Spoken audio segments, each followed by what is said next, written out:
অন্তরে কি শান্তি আছে আমাদের? দেখাচ্ছি সবাই শান্তিতে থাকার মতো, কিন্তু কয়জনের শান্তি আছে? কয়জনের শান্তি আছে? ভালো করে খুঁজলে দেখা যাবে অন্তরে কোনো শান্তি নাই, চিন্তার মধ্যে কোনো শান্তি নাই, আরামের ঘুম হারিয়ে গেছে।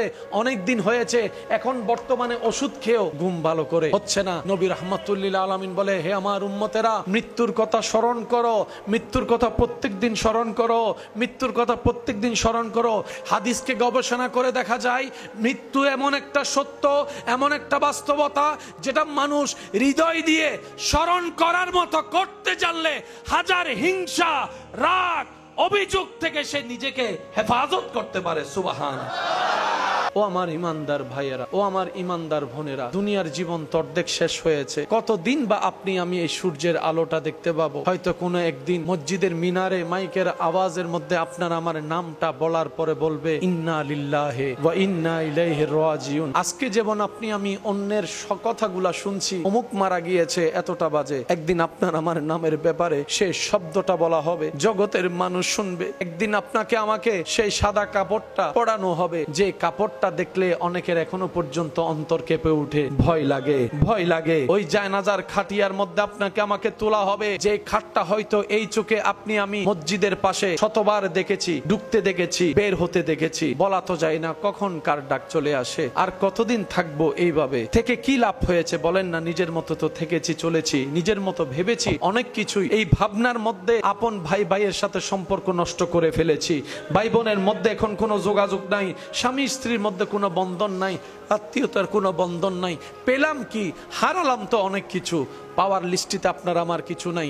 অনেক ভাই বোনকে এখন দেখা যাচ্ছে, এক সময় যে একজন একজনের চেহারা দেখে নাই, বয়স হওয়ার পর, বুড়া হওয়ার পর এখন একজন আরেকজনের খবর নিচ্ছে। এতদিন পরে ওনাদের বুঝ এসেছে, কালকে না হয়তো পরশু এমনি মরে যাবো। বোনের চেহারা দেখার সুযোগ, ভাইয়ের চেহারা দেখার সুযোগ, আমার ভাইটাকে, ছোট ভাইটাকে বোন থেকে একটু বড় ভাই হিসেবে বুকে জড়াই দেওয়ার সুযোগ, বড়কে সম্মান করার সুযোগ, যার যার কবর আলাদা হয়ে যাবে। এই বুঝটা বুঝে অনেকে এখন মিলে যাচ্ছে, অনেকের সম্পর্ক সুন্দর হয়ে যাচ্ছে, অনেকের পাওয়াটা এখন বেড়ে যাচ্ছে। নবী বলে, রিজিকে যদি বরকত চাও, হায়াত যদি বাড়াতে চাও, আত্মীয়তার সম্পর্ক ঠিক রাখো। আগের যুগের মানুষ বাঁচত বেশি, এখনের যুগের মানুষ হায়াত পায়। তার অন্যতম কারণ হচ্ছে আমরা আত্মীয়তার সম্পর্ক রাখতে জানি। আপনার আমার কাছে ডায়াবেটিসকে রোগ মনে হয়, ক্যান্সারকেও রোগ মনে হয়, কিন্তু মনে রাখবেন এগুলার চাইতে বড় মারাত্মক মহামারী রোগের নাম হচ্ছে হিংসা, অহংকার, লোভ, আমিত্ব, বিদ্বেষ, অন্যের ক্ষতি করা, রাগ, অভিমান। শরীরের রোগ শরীরকে ধ্বংস করে দেয়, আর এই সমস্ত রোগগুলা নিজেকেও ধ্বংস করে, পরিবারকেও ধ্বংস করে, সমাজকেও ধ্বংস করে, দেশকেও ধ্বংস করে দেয়। ওই রোগের আগুন ভিতরে জ্বলে, আর এই হিংসার আগুন বাহিরে জ্বলে। শরীরের রোগ ডায়াবেটিস হতে পারে, রুহের রোগ হচ্ছে হিংসা, অহংকার, লোভ, আমিত্ব। আমাদের আপনাদের অনেকগুলা নেক আমল পরকালের পাথিও আমরা নষ্ট করে ফেলি নিজেই, গীবত করে, হিংসা করে, অহংকার করে, অন্যের ক্ষতি করে। কারোর সাথে এমন তর্ক ঝগড়া করা উচিত নয় যে ছোটরা বেয়াদবি করার সুযোগ পাবে, সাহস পাবে। হ্যাঁ, আপনার বকা, আপনার রাগ, আপনার সেই মন্দ কথা শুনে হয়তো সে চুপ করে আছে। সে যতক্ষণ চুপ করে থাকে ততক্ষণ তাকে চুপ করে থাকতে দিন। অতটুক বলুন যতটুক সে লোড নিতে পারে। সবার সামনে তাকে অপমান করিয়েন না। একদিন, 2 দিন, 3 দিনের মধ্যে দেখবেন সে সবার সামনে আপনার সাথে বেয়াদবি করতে উঠে দাঁড়ায় যাবে। কথা বলেন ঠিক কিনা? সেজন্য শাসন ইসলামে জায়েজ, কিন্তু শাসন করার একটা নিয়ম নীতি। সবার সামনে, কারো সামনে কাউকে অপমান করার অধিকার ইসলাম কাউকে দেয়। ইসলাম বলে তুমি অন্যের ইজ্জতের হেফাজত করো, রব্বুল আলামিন তোমার ইজ্জতের হেফাজত করবেন। সুবহানাল্লাহ। তুমি অন্যের দোষ গোপন রেখে তাকে সম্মান দান করো, সম্মানের ব্যবস্থা রাখো, আল্লাহ তাআলা তোমার হাজার গুনাহ গোপন রেখে হাসরের ময়দানে তোমাকে ইজ্জতের ব্যবস্থা করে দিবেন। সুবহানাল্লাহ। সম্মান দিলে সম্মান রাখতে হয়, বেশি বাড়াবাড়ি করা ভালো। কারণ আপনি যাকে কথা শোনাচ্ছেন সেও মানুষ, তারও রাগ আছে। হঠাৎ করে মাথায় রাগ উঠে যেতে বড় জনজনই ছোট জনকে 10টা জুতা দিয়ে বাড়িয়েও দেয়, তার ইজ্জত কমবে না। কিন্তু ছোট জন যদি বড় জনকে জুতা দিয়ে আঘাত নাও করে, অন্তত জুতা যদি হাতে তোলে, তো শয়তান তো সবসময় লেগে থাকে যাতে এরকম বিশৃঙ্খলা যেন পৃথিবীতে হয়, মানুষ যেন বিশৃঙ্খলা করে, আল্লাহরও প্রিয় হয়, এটা শয়তানের সবসময় চাওয়া। সেজন্য বড়দেরও উচিত ছোটদের বিষয়টা মাথায় রাখা, ছোটদেরও উচিত বড়দের বিষয়টা মাথায় রাখা। এক কথায় আল মুসলিমু আখুল মুসলিম, এক মুসলমান অপর মুসলমান মুসলমানের ভাই, চেহারার পরিচয়ের দরকার নাই, রক্তের সম্পর্কের দরকার নাই, নাই কোনো সম্পর্ক নাই। হতে পারে আমি চিনি না, রাস্তায় হাজার মানুষ, কাকে কে চিনবে, এটাই তো বাস্তবতা। কিন্তু না রে ভাই না, আপনার আমার সম্পর্ক অবশ্যই আছে, আপনার আমার আত্মীয়তার সম্পর্ক অবশ্যই আছে। আমার ভাই প্রশ্ন করে, ভাইয়া কিভাবে সে সম্পর্ক?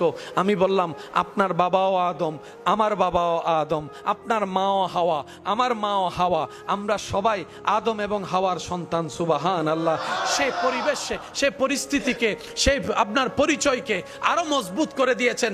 আপনিও রবের বান্দা, আমিও রবের বান্দা, আপনিও নবী রাহমাতুল লিল আলামিনের উম্মত, আমিও নবী রাহমাতুল লিল আলামিনের উম্মত।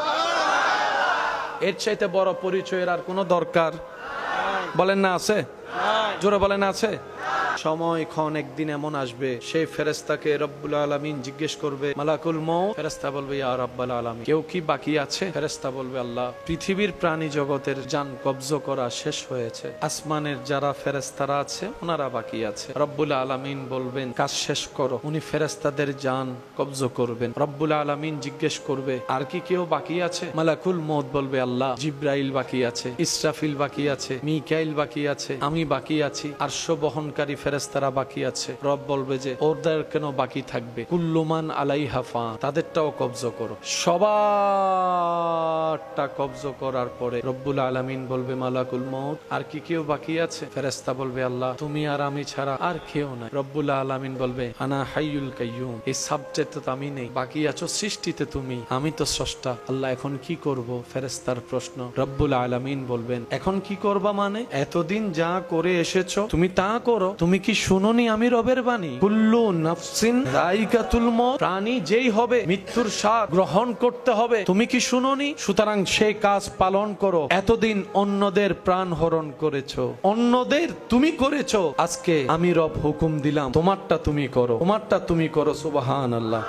তোমার প্রাণ তুমি হরণ করো। তখন আল্লাহ পাকের নির্দেশে মালাকুল মউত নিজের প্রাণ নিজে বের করার জন্য প্রস্তুতি গ্রহণ করবে। তখন মালাকুল মউত বলবে, প্রাণ বের করা যদি এত কষ্টের, আমি অনুভবটা আগেই করতে পারতাম, তাহলে সৃষ্টিকে কষ্টটা একটু কম দিতাম, যন্ত্রণাটা একটু কম দেওয়ার চেষ্টা আমি করতাম। আমি আজকে মালাকুল মউত আমার প্রাণ বের করতে আমার নিজেরই সেই অনুভবটা হচ্ছে, এর মতো কষ্ট আর কিচ্ছু হতে পারে না, এর মতো যন্ত্রণা আর কিচ্ছু হতে পারে না, আর কিচ্ছু হতে পারে না, আর কিচ্ছু হতে পারে না। আপনি যখন আজকে এই জমিনে সিজদা দিচ্ছেন, যে কপালটা দেখছে সবাই মাটিতে লাগছে, নাকটা মাটি ছুঁয়ে যাচ্ছে, হাতটা মাটিতে লাগছে, নবী রাহমাতুল লিল আলামিনের উম্মত হওয়ার সুবাদে আল্লাহ তাআলা আপনাকে আমাকে এমন দয়া করেছেন, আপনি সিজদায় গিয়ে কপাল লাগাচ্ছেন মাটিতে, সবাই দেখছে। রব বলে যে না, আমার বান্দার কপালটা মাটিতে নেই, আমি রবের দরবারে, আমি রবের দরবারে। আপনি যখন ফিস ফিস করে সুবহানা রাব্বিয়াল আলা বলছেন, হয়তো আপনার সেই আওয়াজের শব্দের উচ্চতা, সেই আওয়াজটা, সেই শব্দের উচ্চারণটা পাশের জন হয়তো শুনতে পাচ্ছে না। রব বলে যে, দেখ জিব্রাইল, তুই জিব্রাইল সিদরাতুল মুনতাহা পর্যন্ত তোর সীমানা শেষ, কিন্তু আমার বান্দার আওয়াজ দেখ, সুবহানা রাব্বিয়াল আলা, আরশ পর্যন্ত শোনা যাচ্ছে, আরশ পর্যন্ত শোনা যাচ্ছে। আপনি এখানে সিজদায় ফিস ফিস করে সুবহানা রাব্বিয়াল আলা বলছেন, আর ওইখান থেকে রব্বুল আলামিন আপন শান অনুযায়ী আপনার আওয়াজ, আপনার জিকির, আপনার তাসবিহ শুনতে পাচ্ছে। সুবহানাল্লাহ। পৃথিবীর মানুষ কতজন তো কত কিছুই স্বপ্ন দেখে, কত কিছুই তো স্বপ্ন দেখে, কত রকমের কিছুই তো স্বপ্ন দেখে। এখনো পর্যন্ত কখনো শুনি নাই কাউকে বলতে, আমি ঘুমের ভিতরে আমেরিকা তো যেতে পারবো না, আমেরিকা একটু স্বপ্ন দেখতে চাই, ওয়াশিংটন একটু স্বপ্ন দেখতে চাই, আমি এরকম নিউ ইয়র্ক স্বপ্ন দেখতে চাই। কারো মুখে শোনা হয়নি, কিন্তু আশেকদের মুখে শোনা হয়েছে, এ আল্লাহ একটু দয়া করো, নবীকে যেন একবার স্বপ্ন দেখতে পারি, মদিনা যদি যেতেও না পারি, মদিনা যেন একবার স্বপ্নে দেখতে পারি, মদিনা যেন একবার স্বপ্ন দেখতে পারি। নবী রাহমাতুল লিল আলামিন বলে, মান রাআনি ফিল মানাম, যে উম্মত আমাকে স্বপ্নের মধ্যে দেখলো, সে সত্যিই আমাকে দেখলো, সে সত্যিই আমাকে দেখলো, সে সত্যিই আমাকে দেখলো।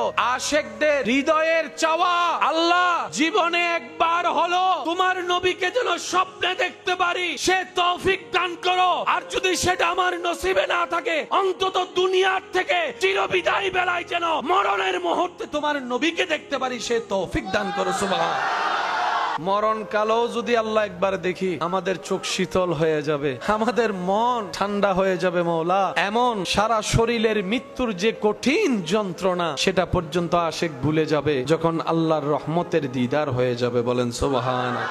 পৃথিবীর সৃষ্টিতে প্রশংসার একটা বড় চাহিদা আছে। নবী রাহমাতুল্লিল আলামিন বলছেন, কেউ যেন কারো সামনে প্রশংসা না করে। ইয়া রাসূলুল্লাহ, প্রশংসা করলে তো খারাপ মানুষও ভালো হয়ে যায়। ফেল করা ছাত্র পাস করার স্বপ্ন দেখে, পা কেটে পড়ে যাওয়া, ধাক্কা খেয়ে পড়ে যাওয়া, ব্যথা পেয়ে পড়ে যাওয়া সেই ছেলে যেটা হাঁটতে পারে না, কথার উৎসাহ প্রশংসা শুনলে সেও তো হাঁটার একটা সাহস পায়। ইয়া রাসূলুল্লাহ, আপনি যেহেতু নিষেধ করছেন, নিশ্চয় এখানের ভিতর কোনো হিকমত, কোনো কারণ নিশ্চয় লুকিয়ে আছে। আর আপনি নবী তো ওয়ামা ইউনতিকু আনিল হাওয়া ইন হুয়া ইল্লা ওয়াহয়ুন ইউহা, আপনি নবী তো নিজের মন থেকে নিজের ইচ্ছায় কোনো কথা বলেন না, আপনি তো সেটাই বলেন যেটা আপনার রব আপনাকে বলতে বলে। সুবহানাল্লাহ। নবীজি বলছেন, হ্যাঁ আমি নিষেধ করছি এই কারণে, কারণ এই প্রশংসা যেটা মানুষকে উৎসাহ দেয়, তোমার ভিতর তো শুধু তুমি একা নও, তোমার ভিতর একটা খান্নাসও আছে, শয়তানের একটা জায়গাও আছে। সেই শয়তান তোমার সেই প্রশংসাকে অহংকার পর্যন্ত নিয়ে যাবে, এক ফলে তুমি অহংকারী হয়ে নিজে ধ্বংস হয়ে যাবা। বেশ লাগছে কি লাগে নাই? প্রশংসা করার অনুমতিও আছে, আবার প্রশংসা না করার জন্য বাঁধাও। প্রশংসা পাওয়ার যে সমস্ত মাধ্যম, একটা আছে তো 10টা নাই। আল্লাহর সৃষ্টিতে আল্লাহ তাআলা আমাদের নবীকে এমন ভাবে সাজিয়ে দিয়েছে, প্রশংসা পাওয়ার সমস্ত কোয়ালিটি আল্লাহ আমাদের নবীর ভিতর দান করে দিয়েছেন। সুবহানাল্লাহ। এগুলো জোর করে দাবি দিয়ে প্রতিষ্ঠিত করার মতো কথা নয়, এগুলো প্রতিষ্ঠিত কথা। একটু বুঝবেন জিনিসটা, এটা জোর করে আমরা দাবি করে যে প্রতিষ্ঠিত করছি বিষয়টা তা নয়, এটা প্রতিষ্ঠিত হয়ে আসা কথা আমরা প্রচার করছি, আমরা আওয়াজ করে বলছি। আবু জাহেলের মতো বড় বাটপার আপনার আমার নবীর সাথে হাজার শত্রুতামি করলেও কখনো নবীর চেহারার দিকে তাকিয়ে কথা বলার সাহস পাইনি, কখনো নবীর চোখ মোবারকের দিকে তাকিয়ে কথা বলার সাহস পাইনি। প্রশ্নকারী প্রশ্ন করে, লিডার সাহেব আপনি তো দূরত্বে আসলে আপনার আওয়াজ গর্জনে হুঙ্কারে আমরা থাকতে পারি না, এই করবেন আর সেই করবেন, আপনি কেমন জানি আব্দুল্লাহর ছেলের সামনে গেলে আপনি কেমন জানি মাথাটা নিচু করে রাখেন, চোখগুলা কেমন জানি চোরের মতো করে এদিক ওদিক অপলক পলক করে তাকাতে থাকেন, ব্যাপার কি? আবু জাহেল উত্তর দেয়, আমি তো অন্তরের মধ্যে ঘৃণা, হিংসা, রাগ নিয়ে তার সামনে যাই, কিন্তু কি অদ্ভুত বিষয় জানিস, যখনই তার চেহারাটা আমার চোখের সামনে চলে আসে আমি কেমন জানি সব আউলা জাউলা করে ফেলি,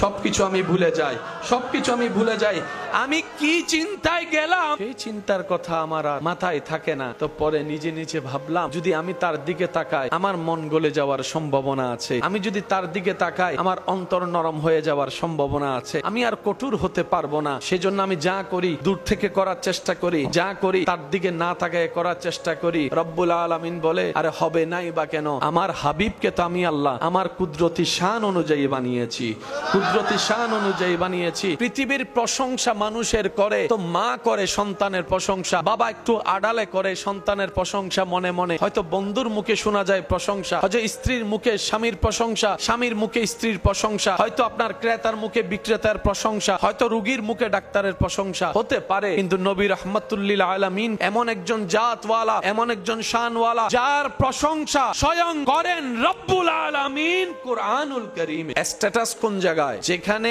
আপনার আমার কল্পনাও পৌঁছানো সম্ভব নয়, আল্লাহ আপনার আমার নবীকে সেই মকামে পৌঁছিয়ে দিয়েছেন। ওয়া রাফা'না লাকা যিকরা। সুবহানাল্লাহ। আল্লাহ নবী রাহমাতুল্লিল আলামিনকে এমন ভাবে সুন্দর বানিয়েছেন, যে নবীকে যেভাবে দেখতো তার কাছে সেভাবেই সুন্দর লাগতো। আমাদের নবীকে যেই যার যেমন পছন্দ, যার অন্তরে যেমন দেখতে পছন্দ, সে যখন নবীর দিকে ওভাবে তাকাতো তার অন্তরে তার চাওয়া মতো আশা পূরণ হওয়ার মতো নবীকে দেখতে পেত। বলেন সুবহানাল্লাহ। নবীকে যারা দূর থেকে দেখেছে তারা বলে আমাদের নবীর কোনো তুলনা নাই, যারা কাছ থেকে দেখেছে তারাও বলে আমাদের নবীর কোনো তুলনা নাই, যারা বারবার দেখেছে তারাও বলে নবীর কোনো তুলনা নাই। প্রশংসা করার জন্য কয়েকটা সাইড আছে না নাই? নবীজির চেহারা মোবারকের গঠন সুবহানাল্লাহ। আমাদের কারো চেহারা লম্বা, কারো চেহারা গোল, কারো চেহারা চ্যাপ্টা, কারো পছন্দ লম্বা চেহারার মানুষ, কারো পছন্দ একটু গোলগাল চেহারার মানুষ। এক একজনের পছন্দ এক এক রকম, এক একজনের পছন্দ লম্বা চেহারা যারা পছন্দ করে তারা গোল চেহারার মানুষ দেখলে ওই দেখাটা দিলে লাগে। কারো লম্বা মানুষ পছন্দ, কারো একটু স্বাস্থ্য মানুষ পছন্দ। সবার পছন্দ কি এক? সবার পছন্দের ধরন কি এক? এক একজনের পছন্দ এক এক রকম। আল্লাহ তাআলা আমাদের নবীকে এমন সুন্দর বানিয়েছেন। আমাদের নবীর আওয়াজ মোবারক যখন শ্রোতা যেমন, আল্লাহ তাআলা নবীর আওয়াজ মোবারককে সেই জায়গা পর্যন্ত পৌঁছায় দেন যে জায়গায় সর্বশেষ শ্রোতা থাকতো। মানুষ যদি বেশি হয় আমাদের আওয়াজটা সেইভাবে বড় করতে হয়, যদি মানুষটা কাছের হয় আওয়াজটা সেভাবে বলতে হয়, কথার যদি গোপনীয়তা আর একটু বাড়ি হয় তাহলে ফিস ফিস করে বলতে হয়, যদি গোপনীয়তা আরো বেশি বাড়ি হয় তাহলে একটু ইশারায় ইশারায় বলতে হয়।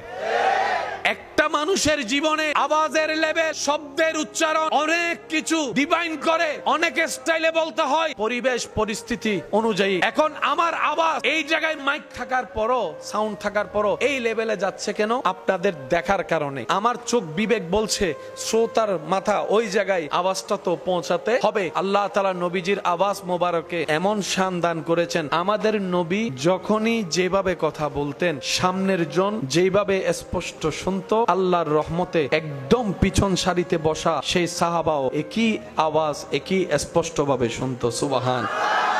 কারো আওয়াজ মিষ্টি, কারো আওয়াজ বাড়ি, কারো আওয়াজ কর্কশ, কারো আওয়াজ মোটা, কারো আওয়াজ চিকন। এইরকম থাকার পরও অনেকের কথা শুনতে ভালো লাগে, কিন্তু নবীজির রহমাতুল্লিল আলামিনের আওয়াজ মোবারক না বেশি মোটা, না বেশি চিকন, না বেশি ভারী, না বেশি হালকা। যার কান যেমন শুনতে পছন্দ করত, নবী কথা বললেই আওয়াজ মোবারক গুলা তার কানে গিয়ে ওইভাবেই প্রেজেন্ট হয়ে যেত।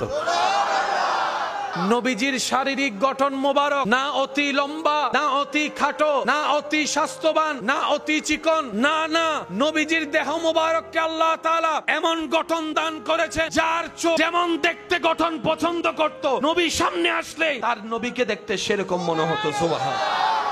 আমাদের নবীর কোন দিকের সাথে কোনো তুলনা, কারণ বানানে ওয়ালা তো তুলনা দেওয়ার মতো দ্বিতীয় কাউকে বানাই নাই। বানানেওয়ালা বানালেন আমরা খুঁজে পাইতাম, উনি তো বানাই নাই। ওই আদালতের ভাষা একটা কথা, কাউরে যদি ফাঁসি দেয় কিংবা যাবজ্জীবন কারাদণ্ড দেয়, যেদিন রায় হয় ওই দিন সাইন করার পরে কলমের নিপ কি করে, এই কলমটা তো পরবর্তী আরেকটার দরকার, বলে যে না এটা ভেঙে দিতে হবে, তার মানে রায় শেষ। আল্লাহ তাআলা সমস্ত নবীকে বানালেন, আমাদের নবীকে বানানোর পরে ওই নবী বানানোর, ওই সুন্দর বানানোর কলমটাই আল্লাহ ভেঙে দিয়েছে। কালকে কি হবে কেউ জানে, কালকে বৃষ্টি হতেও পারে, কালকে আমরা বাঁচতেও পারি, কিছু বিষয় আমাদের ধারণা নাই, কিন্তু বুকের হাত রেখে মুসলিম উম্মাহ বলতে পারবে কিয়ামতের এক সেকেন্ড আগ পর্যন্ত এই মাটির উপরে আসমানের নিচে আর কোন নবী আসবে না, আর কোন রাসূল আসবে না, আর কোন কিতাব আসবে না, আর কোন নতুন হুকুম আসবে না, আমাদের নবীর মতো চেহারাওয়ালা দ্বিতীয় কেউ আসবে না, আমাদের নবীর আওয়াজ মোবারকের মতো এরকম মিষ্টি আওয়াজ আর আসবে না, আমাদের নবীর চরিত্রের মতো এত সুন্দর চরিত্র বলা আর কেউ আসবে না। কিছু বিষয় আমরা বলতে জানি না, পারি না, কিন্তু কিছু বিষয় আমরা বুকের মধ্যে হাত রেখে বলতে পারি যে আমাদের নবীর মতো কেউ আসবে। আল্লাহ তাআলা আমাদেরকে কি দয়া করেছেন দেখেন, সেই নবীর উম্মতের খাতায় আপনার আমার নাম আল্লাহ তাআলা লিখে দিয়েছেন।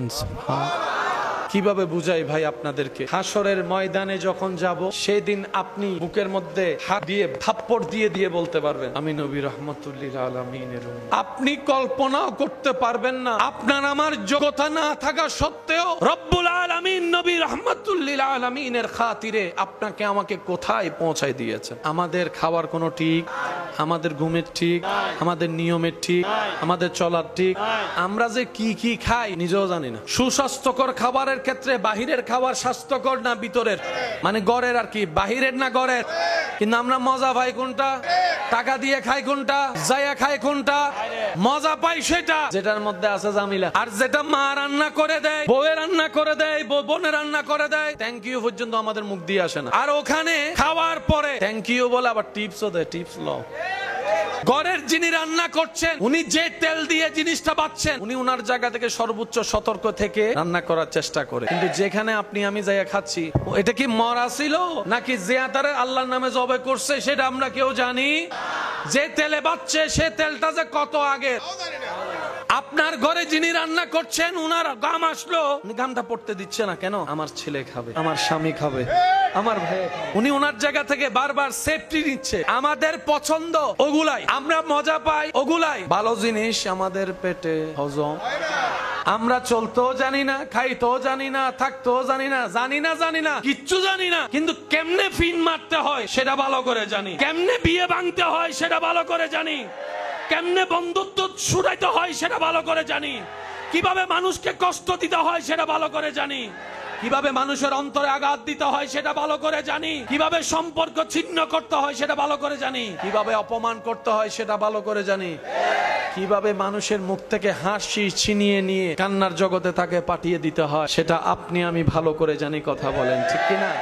সেজন্য আমাদের দিয়ে ভালো কিছু হয় না। প্রশংসা এমন পাওয়ারফুল শক্তি, আপনি যদি অবুঝ প্রাণীকেও প্রশংসা করেন মায়া দিয়ে, ওই প্রাণীটাও আপনার বশ মানতে বাধ্য। প্রাণীরা মায়া বুঝে কি বুঝে না, ভালোবাসা বুঝে কি বুঝে না, যদি আপনি তাদের সাথে মায়া ভালোবাসা দিয়ে কথা বলতে থাকেন, এক সময় সে বোবা প্রাণীও আপনার কথা বুঝতে শুরু করবে, আপনার ভাষা বুঝতে শুরু করবে। এরকম হাজার প্রমাণ এখন অনলাইন ভিডিওর মধ্যে অহরহ আছে। কুকুরকে যখন কিছু বলে, মানুষের মতো কথা বলে, কুকুরও সেই কাজটা করে, তার মুনি তাকে যে আদেশটা দিয়েছে। কিন্তু কুকুর কখনো বিদ্যালয় গিয়ে সার্টিফিকেট অর্জন করে পড়ালেখা করে না। দুনিয়ার চোখে কালো বর্ণের যে মানুষ, তাকেও যদি আপনি প্রশংসা করেন, দেখবেন চেহারার মধ্যে একটা মুস্কি হাসি, লাজুক একটা হাসি দেখা যাবে। প্রশংসা সবাই চায়। এবার প্রশংসা কি এমনি এমনি হয় নাকি কিছু কারণও দরকার আছে? কিসের প্রশংসা আপনি এই জীবনে শুনেছেন? আমি বলি, আপনারা মিললে একটা আওয়াজ দিবেন। চেহারার প্রশংসা, রঙের প্রশংসা, তারপরে হাসির প্রশংসা, তারপর আপনার জ্ঞানের প্রশংসা, বডির প্রশংসা, আপনার ব্যবসার প্রশংসা, ক্ষমতার প্রশংসা, কথা বলার প্রশংসা, হাসির প্রশংসা। এবার বলেন, একজন মানুষের কাছে কি সবকিছু একসাথে থাকে?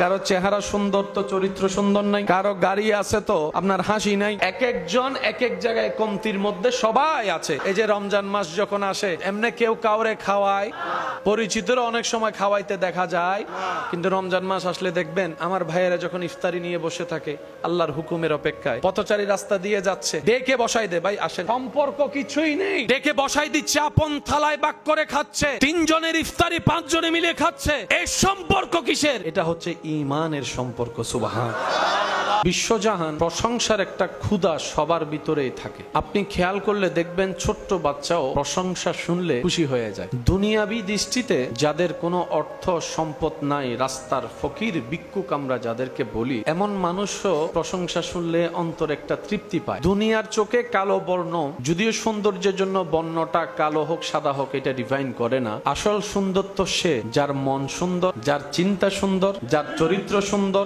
যার কথা সুন্দর, যার ব্যবহার সুন্দর, যার সাথে কথা বলে যার অন্তরে শ্রদ্ধা অনুভব হয়, মায়া বাড়ে, এটাই হচ্ছে আসল সুন্দর। কথা বলেন ঠিক কিনা? আল্লাহ তাআলা আমাদের সবাইকে এই মহামারী রুহানি রোগ থেকে হেফাজত করুক। শয়তানের প্ররোচনা থেকে নিজেকে হেফাজত রাখার জন্য, শয়তানের সাথে যুদ্ধ করে টিকে থাকার জন্য আল্লাহ তাআলা আপনাকে আমাকে সে তৌফিক দান করুক। নবী রাহমাতুল লিল আলামিনের ওয়াফাদার প্রিয় উম্মত, রব্বুল আলামিনের ওয়াফাদার প্রিয় বান্দা হয়ে ঈমানের সাথে, ইজ্জতের সাথে, হাসি মুখে কালিমা পড়ে ঈমান নিয়ে মৃত্যুবরণ করে কবরে যাওয়া, হাসরের ময়দানে রবের সামনে দাঁড়ানো রব্বুল আলামিন আমাদের সবাইকে তৌফিক দান করুক, বলি আমিন। অন্তরে কি শান্তি আছে আমাদের? দেখাচ্ছি সবাই শান্তিতে থাকার মতো, কিন্তু কয়জনের শান্তি আছে? কয়জনের শান্তি আছে? ভালো করে খুঁজলে দেখা যাবে অন্তরে কোনো শান্তি নাই, চিন্তার মধ্যে কোনো শান্তি নাই, আরামের ঘুম হারিয়ে গেছে, অনেক দিন হয়েছে, এখন বর্তমানে ওষুধ খেয়েও ঘুম ভালো করে হচ্ছে না। নবী রাহমাতুল লিল আলামিন বলে, হে আমার উম্মতেরা, মৃত্যুর কথা স্মরণ করো, মৃত্যুর কথা প্রত্যেক দিন স্মরণ করো, মৃত্যুর কথা প্রত্যেক দিন স্মরণ করো। হাদিসকে গবেষণা করে দেখা যায় মৃত্যু এমন একটা সত্য, এমন একটা বাস্তবতা, যেটা মানুষ হৃদয় দিয়ে স্মরণ করার মতো করতে জানলে হাজার হিংসা, রাগ, অভিযোগ থেকে সে নিজেকে হেফাজত করতে পারে। সুবহানাল্লাহ। ও আমার ইমানদার ভাইয়েরা, ও আমার ইমানদার বোনেরা, দুনিয়ার জীবন তো অর্ধেক শেষ হয়েছে। কতদিন বা আপনি আমি এই সূর্যের আলোটা দেখতে পাবো? হয়তো কোনো একদিন মসজিদের মিনারে মাইকের আওয়াজের মধ্যে আপনার আমার নামটা বলার পরে বলবে ইন্না লিল্লাহি ওয়া ইন্না ইলাইহি রাজিউন। আজকে যেমন আপনি আমি অন্যের কথাগুলা শুনছি, অমুক মারা গিয়েছে এতটা বাজে, একদিন আপনার আমার নামের ব্যাপারে সেই শব্দটা বলা হবে, জগতের মানুষ শুনবে। একদিন আপনাকে আমাকে সেই সাদা কাপড়টা পরানো হবে, যে কাপড়টা দেখলে অনেকের এখনো পর্যন্ত অন্তর কেঁপে উঠে, ভয় লাগে, ভয় লাগে। ওই জায়নাজার খাটিয়ার মধ্যে আপনাকে আমাকে তোলা হবে, যে খাটটা হয়তো এই চোখে আপনি আমি মসজিদের পাশে শতবার দেখেছি, ঢুকতে দেখেছি, বের হতে দেখেছি, বলা তো যায় না কখন কার ডাক চলে আসে। আর কতদিন থাকবো এইভাবে? থেকে কি লাভ হয়েছে বলেন না? নিজের মতো তো থেকেছি, চলেছি, নিজের মতো ভেবেছি অনেক কিছুই। এই ভাবনার মধ্যে আপন ভাই ভাইয়ের সাথে সম্পর্ক নষ্ট করে ফেলেছি, ভাই বোনের মধ্যে এখন কোনো যোগাযোগ নাই, স্বামী স্ত্রীর মধ্যে কোনো বন্ধন নাই, আত্মীয়তার কোনো বন্ধন নাই। পেলাম কি? হারালাম তো অনেক কিছু। পাওয়ার লিস্টিতে আপনার আমার কিছু নাই।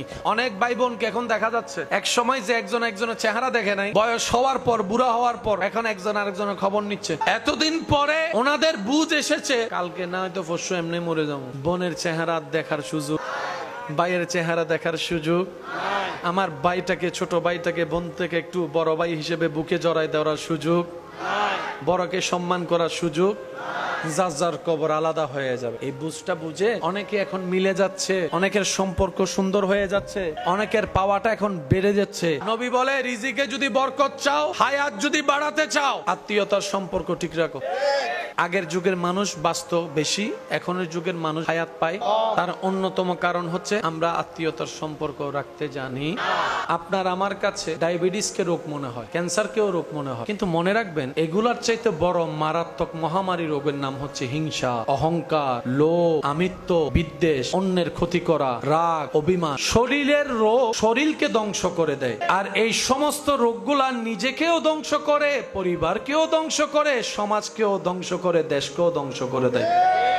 ওই রোগের আগুন ভিতরে জ্বলে, আর এই হিংসার আগুন বাহিরে জ্বলে। শরীরের রোগ ডায়াবেটিস হতে পারে, রুহের রোগ হচ্ছে হিংসা, অহংকার, লোভ, আমিত্ব। আমাদের আপনাদের অনেকগুলা নেক আমল পরকালের পাথিও আমরা নষ্ট করে ফেলি নিজেই, গীবত করে, হিংসা করে, অহংকার করে, অন্যের ক্ষতি করে। কারো সাথে এমন তর্ক ঝগড়া করা উচিত নয় যে ছোটরা বেয়াদবি করার সুযোগ পাবে, সাহস পাবে। হ্যাঁ, আপনার বকা, আপনার রাগ, আপনার সেই মন্দ কথা শুনে হয়তো সে চুপ করে আছে, সে যতক্ষণ চুপ করে থাকে ততক্ষণ তাকে চুপ করে থাকতে দিন। অতটুক বলুন যতটুক সে লোড নিতে পারে। সবার সামনে তাকে অপমান করিয়েন না। একদিন, 2 দিন, 3 দিনের মধ্যে দেখবেন সে সবার সামনে আপনার সাথে বেয়াদবি করতে উঠে দাঁড়ায় যাবে। কথা বলেন ঠিক কিনা? সেজন্য শাসন ইসলামে জায়েজ, কিন্তু শাসন করার একটা নিয়ম নীতি। সবার সামনে, কারো সামনে কাউকে অপমান করার অধিকার ইসলাম কাউকে দেয়। ইসলাম বলে তুমি অন্যের ইজ্জতের হেফাজত করো, রব্বুল আলামিন তোমার ইজ্জতের হেফাজত করবেন। সুবহানাল্লাহ।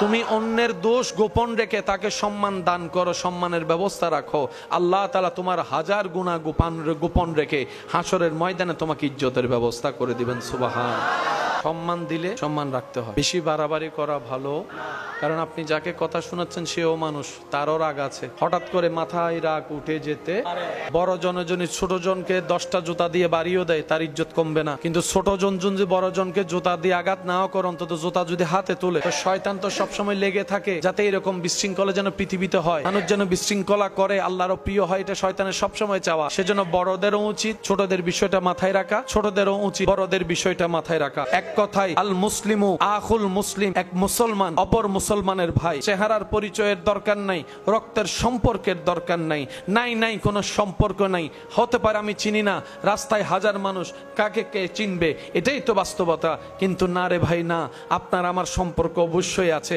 আপনার আমার আত্মীয়তার সম্পর্ক অবশ্যই আছে। আমার ভাই প্রশ্ন করে, ভাইয়া কিভাবে সে সম্পর্ক?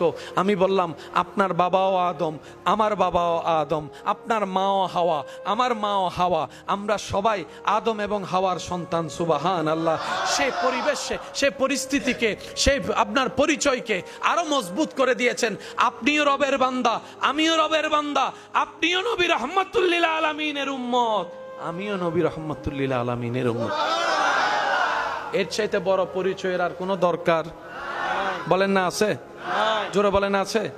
সময় ক্ষণ একদিন এমন আসবে, সেই ফেরেশতাকে রব্বুল আলামিন জিজ্ঞেস করবে, মালাকুল মউত। ফেরেশতা বলবে, ইয়া রাব্বাল আলামিন, কেউ কি বাকি আছে? ফেরেশতা বলবে, আল্লাহ, পৃথিবীর প্রাণী জগতের জান কবজ করা শেষ হয়েছে, আসমানের যারা ফেরেশতারা আছে ওনারা বাকি আছে। রব্বুল আলামিন বলবেন, কাজ শেষ করো। উনি ফেরেশতাদের জান কবজ করবেন। রব্বুল আলামিন জিজ্ঞেস করবে, আর কি কেউ বাকি আছে? মালাকুল মউত বলবে, আল্লাহ, জিব্রাইল বাকি আছে, ইসরাফিল বাকি আছে, মিকাইল বাকি আছে, আমি বাকি আছি, আরশ বহনকারী ফেরেশতারা বাকি আছে। রব বলবে যে ওদের কেন বাকি থাকবে? কুল্লুমান আলাইহা ফান, তাদেরটাও কবজ করো। সবারটা কবজ করার পরে রব্বুল আলামিন বলবে, মালাকুল মউত, আর কি কেউ বাকি আছে? ফেরেশতা বলবে, আল্লাহ, তুমি আর আমি ছাড়া আর কেউ নাই। রব্বুল আলামিন বলবে, আনা হাইয়ুল কাইয়ুম, এই সাবজেক্টে তো আমি নেই, বাকি আছো সৃষ্টিতে তুমি, আমি তো স্রষ্টা। আল্লাহ, এখন কি করব? ফেরেশতার প্রশ্ন। রব্বুল আলামিন বলবেন, এখন কি করবা মানে? এতদিন যা করে এসেছো তুমি তা করো। তুমি কি শুনোনি আমি রবের বাণী? কুল্লু নাফসিন যায়কাতুল মউত, প্রাণী যেই হবে মৃত্যুর স্বাদ গ্রহণ করতে হবে। তুমি কি শুনোনি? সুতরাং সেই কাজ পালন করো। এতদিন অন্যদের প্রাণ হরণ করেছো, অন্যদের তুমি করেছো, আজকে আমি রব হুকুম দিলাম তোমারটা তুমি করো, তোমারটা তুমি করো। সুবহানাল্লাহ। তোমার প্রাণ তুমি হরণ করো। তখন আল্লাহ পাকের নির্দেশে মালাকুল মউত নিজে প্রাণ নিজে বের করার জন্য প্রস্তুতি গ্রহণ করবে। তখন মালাকুল মউত বলবে, প্রাণ বের করা যদি এত কষ্টের, আমি অনুভবটা আগেই করতে পারতাম, তাহলে সৃষ্টিকে কষ্টটা একটু কম দিতাম, যন্ত্রণাটা একটু কম দেওয়ার চেষ্টা আমি করতাম। আমি আজকে মালাকুল মউত আমার প্রাণ বের করতে আমার নিজেরই সেই অনুভবটা হচ্ছে, এর মতো কষ্ট আর কিচ্ছু হতে পারে না, এর মতো যন্ত্রণা আর কিচ্ছু হতে পারে না, আর কিচ্ছু হতে পারে না, আর কিচ্ছু হতে পারে না। আপনি যখন আজকে এই জমিনে সিজদা দিচ্ছেন, যে কপালটা দেখছে সবাই মাটিতে লাগছে, নাকটা মাটি ছুঁয়ে যাচ্ছে, হাতটা মাটিতে লাগছে, নবী রাহমাতুল লিল আলামিনের উম্মত হওয়ার সুবাদে আল্লাহ তাআলা আপনাকে আমাকে এমন দয়া করেছেন, আপনি সিজদায় গিয়ে কপাল লাগাচ্ছেন মাটিতে, সবাই দেখছে। রব বলে যে না, আমার বান্দার কপালটা মাটিতে নেই, আমি রবের দরবারে, আমি রবের দরবারে। আপনি যখন ফিস ফিস করে সুবহানা রাব্বিয়াল আলা বলছেন, হয়তো আপনার সেই আওয়াজের শব্দের উচ্চতা, সেই আওয়াজটা, সেই শব্দের উচ্চারণটা পাশের জন হয়তো শুনতে পাচ্ছে না। রব বলে যে, দেখ জিব্রাইল, তুই জিব্রাইল সিদরাতুল মুনতাহা পর্যন্ত তোর সীমানা শেষ, কিন্তু আমার বান্দার আওয়াজ দেখ, সুবহানা রাব্বিয়াল আলা, আরশ পর্যন্ত শোনা যাচ্ছে, আরশ পর্যন্ত শোনা যাচ্ছে। আপনি এখানে সিজদায় ফিস ফিস করে সুবহানা রাব্বিয়াল আলা বলছেন, আর ওইখান থেকে রব্বুল আলামিন আপন শান অনুযায়ী আপনার আওয়াজ, আপনার জিকির, আপনার তসবিহ শুনতে পাচ্ছে। সুবহানাল্লাহ। পৃথিবীর মানুষ কতজন তো কত কিছুই স্বপ্ন দেখে, কত কিছুই তো স্বপ্ন দেখে, কত রকমের কিছুই তো স্বপ্ন দেখে। এখনো পর্যন্ত কখনো শুনি নাই কাউকে বলতে, আমি ঘুমের ভিতরে আমেরিকা তো যেতে পারবো না, আমেরিকা একটু স্বপ্ন দেখতে চাই, ওয়াশিংটন একটু স্বপ্ন দেখতে চাই, আমি এরকম নিউ ইয়র্ক স্বপ্ন দেখতে চাই। কারো মুখে শোনা হয়নি, কিন্তু আশেকদের মুখে শোনা হয়েছে, এ আল্লাহ একটু দয়া করো, নবীকে যেন একবার স্বপ্ন দেখতে পারি, মদিনা যদি যেতেও না পারি, মদিনা যেন একবার স্বপ্নে দেখতে পারি, মদিনা যেন একবার স্বপ্ন দেখতে পারি। নবী রাহমাতুল লিল আলামিন বলে, মান রাআনি ফিল মানাম, যে উম্মত আমাকে স্বপ্নের মধ্যে দেখলো, সে সত্যিই আমাকে দেখলো, সে সত্যিই আমাকে দেখলো, সে সত্যিই আমাকে দেখলো। আশেকদের হৃদয়ের চাওয়া, আল্লাহ জীবনে একবার হলো তোমার নবীকে যেন স্বপ্নে দেখতে পারি, সে তৌফিক দান করো। আর যদি সেটা আমার নসিবে না থাকে, অন্তত দুনিয়ার থেকে চিরবিদায় বেলায় যেন মরণের মুহূর্তে তোমার নবীকে দেখতে পারি, সে তৌফিক দান করো। সুবহানাল্লাহ।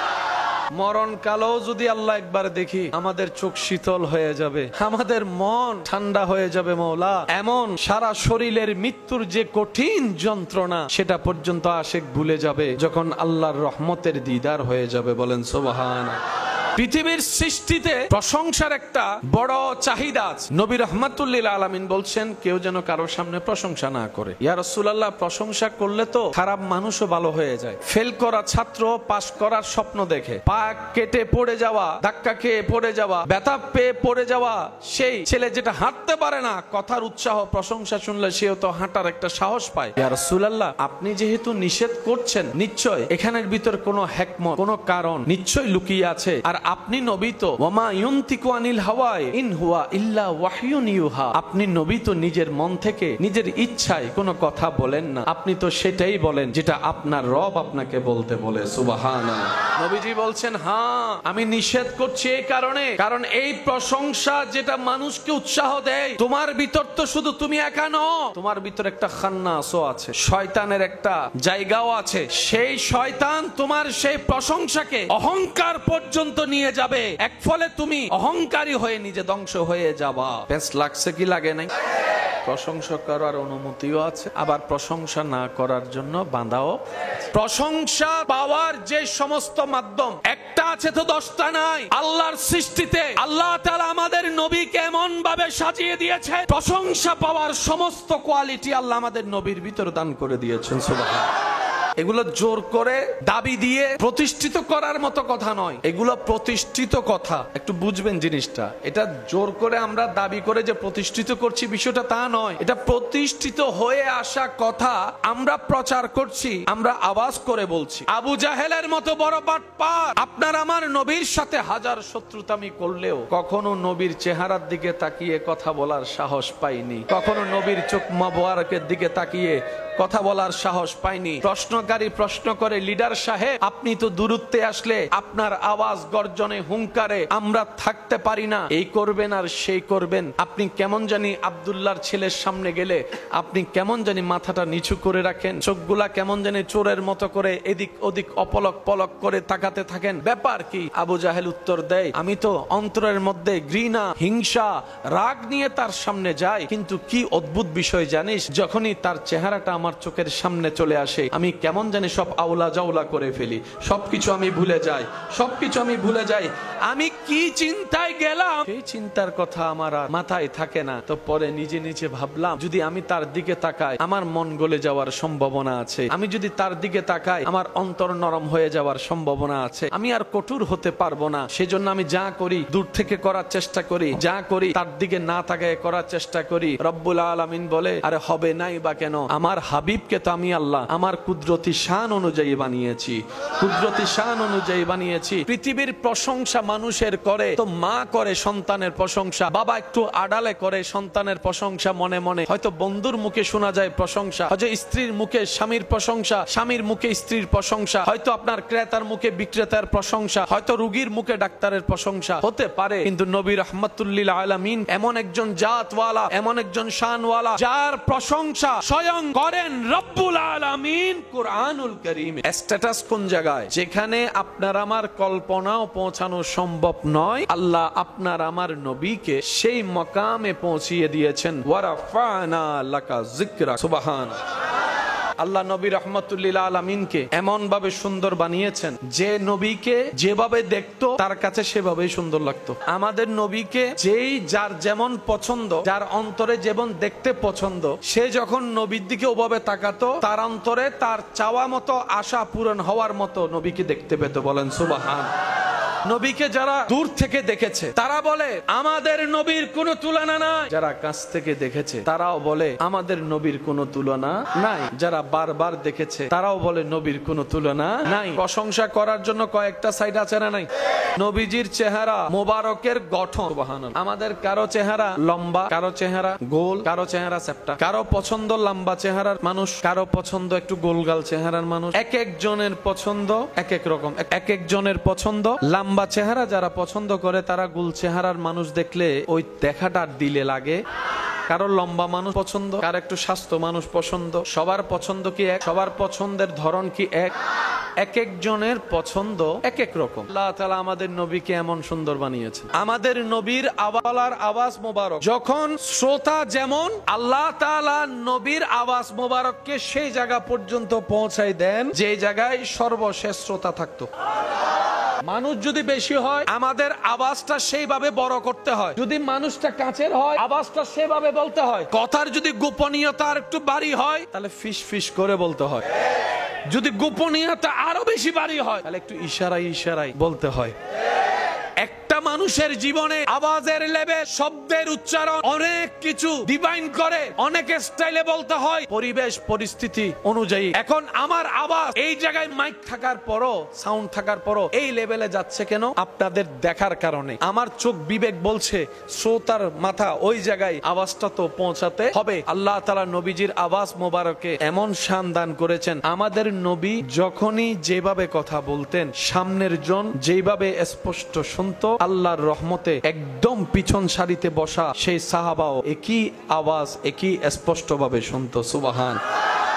কারো আওয়াজ মিষ্টি, কারো আওয়াজ বাড়ি, কারো আওয়াজ কর্কশ, কারো আওয়াজ মোটা, কারো আওয়াজ চিকন। এইরকম থাকার পরও অনেকের কথা শুনতে ভালো লাগে, কিন্তু নবীজির রহমাতুল্লিল আলামিনের আওয়াজ মোবারক না বেশি মোটা, না বেশি চিকন, না বেশি ভারী, না বেশি হালকা। যার কান যেমন শুনতে পছন্দ করত, নবী কথা বললেই আওয়াজ মোবারক গুলা তার কানে গিয়ে ওইভাবেই প্রেজেন্ট হয়ে যেত।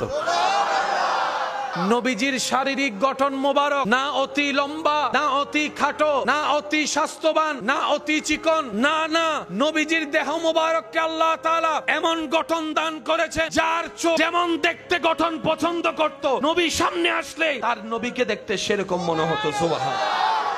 আমাদের নবীর কোন দিকের সাথে কোনো তুলনা, কারণ বানানেওয়ালা তো তুলনা দেওয়ার মতো দ্বিতীয় কাউকে বানাই নাই।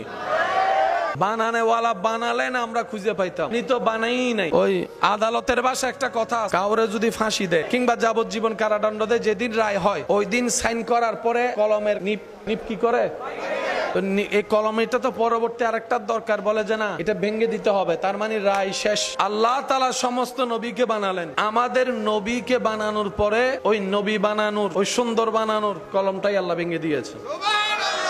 কালকে কি হবে কেউ জানে, কালকে বৃষ্টি হতেও পারে, কালকে আমরা বাঁচতেও পারি, কিছু বিষয় আমাদের ধারণা নাই, কিন্তু বুকের হাত রেখে মুসলিম উম্মাহ বলতে পারবে কিয়ামতের এক সেকেন্ড আগ পর্যন্ত এই মাটির উপরে আসমানের নিচে আর কোন নবী আসবে না, আর কোন রাসূল আসবে না, আর কোন কিতাব আসবে না, আর কোন নতুন হুকুম আসবে না। আমাদের নবীর মতো চেহারাওয়ালা দ্বিতীয় কেউ আসবে না, আমাদের নবীর আওয়াজ মোবারকের মতো এরকম মিষ্টি আওয়াজ আর আসবে না, আমাদের নবীর চরিত্রের মতো তো সুন্দর চরিত্র বলা আর কেউ আসবে না।